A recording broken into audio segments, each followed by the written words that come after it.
One small step for man, one giant leap for mankind. It was 50 years ago that American astronauts Neil Armstrong and Edwin Aldrin took the giant leap for mankind. The two astronauts landed their lunar module on the moon on 20th July 1969. 6.5 hours later, Neil Armstrong became the first man to set foot on the surface of the moon. It was a historic moment that heralded a new era of space exploration.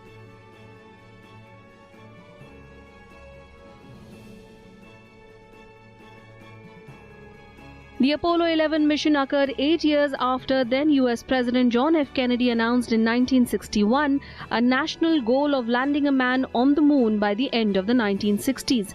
To make Kennedy's dream come true, US space agency NASA committed huge amounts of resources to the Apollo program.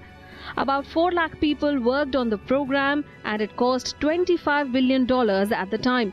On 16th July 1969, Apollo 11 took off from the Kennedy Space Center in Florida as the world watched keenly. It carried 3 astronauts, Neil Armstrong, Edwin Buzz Aldrin and Michael Collins. A powerful rocket, the Saturn V, carried the Apollo Command and Service Module and the attached lunar module that was to touch down on the moon. 4 days later, Armstrong and Aldrin landed on the moon in the lunar module called the Eagle. Collins stayed in orbit around the moon doing experiments and taking pictures. Nearly 110 hours after leaving Earth, Neil Armstrong stepped on the surface of the moon. 20 minutes later, Buzz Aldrin followed. For 3 hours, Armstrong and Aldrin walked on the moon. They conducted experiments, picked up bits of moon dirt and rocks, planted a US flag on the moon's surface, and spoke with then US President Richard Nixon. The astronauts also left a plaque on the moon saying, "Here men from the planet Earth first set foot upon the moon July 1969 AD. We came in peace for all mankind." On July 22nd, Apollo 11 began its journey home, safely splashing down in the Pacific Ocean on July 24th. An estimated 650 million people worldwide watched the first moon landing. Till now, the US remains the only country to have successfully landed people on the moon's surface, even as India, Russia, Japan, China, the European Space Agency and Israel have sent their probes and landed vehicles on the moon.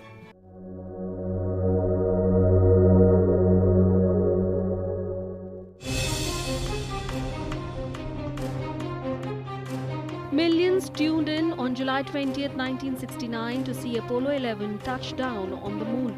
That was a momentous event in the history of mankind. 3 years later, when Apollo 17 sent Eugene Cernan, Ronald Evans and Harrison Schmitt to the moon, it would be the last time that humans exited the low Earth orbit. Both missions were hailed as historic, but an attempt has never been made again. So why haven't we gone back? To understand that, we need to understand that Apollo wasn't really about space exploration, it was about politics.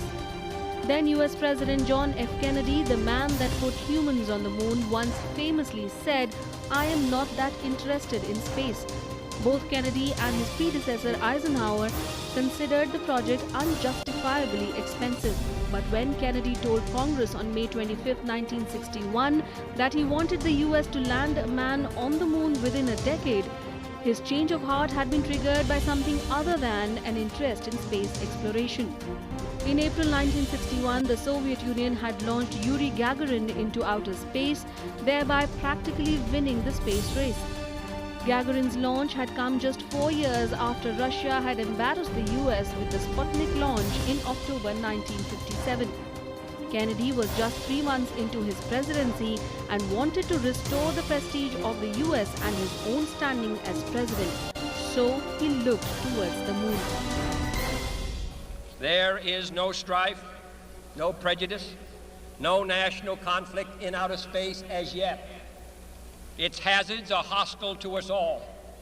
Its conquest deserves the best of all mankind, and its opportunity for peaceful cooperation may never come again. But why, some say, the moon? Why choose this as our goal? And they may well ask, why climb the highest mountain? Why, 35 years ago, fly the Atlantic? Why does Rice play Texas? We choose to go to the moon. We choose to go to the moon.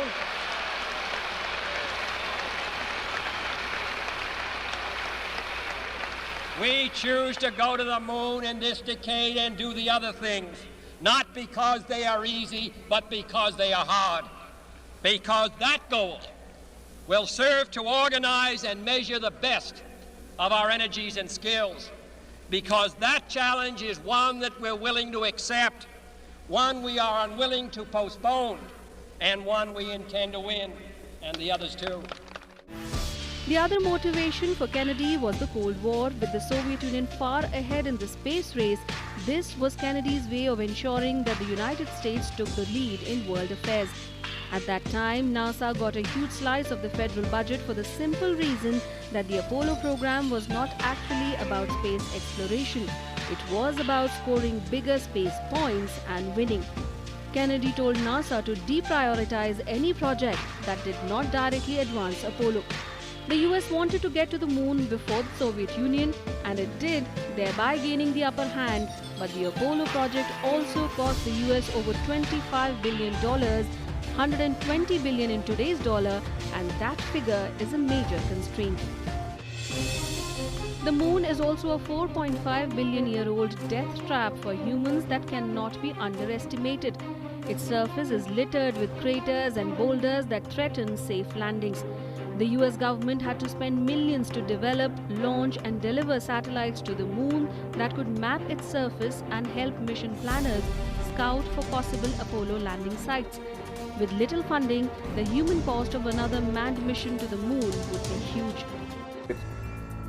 With the Soviet Union now gone, the US now sees China as its competitor.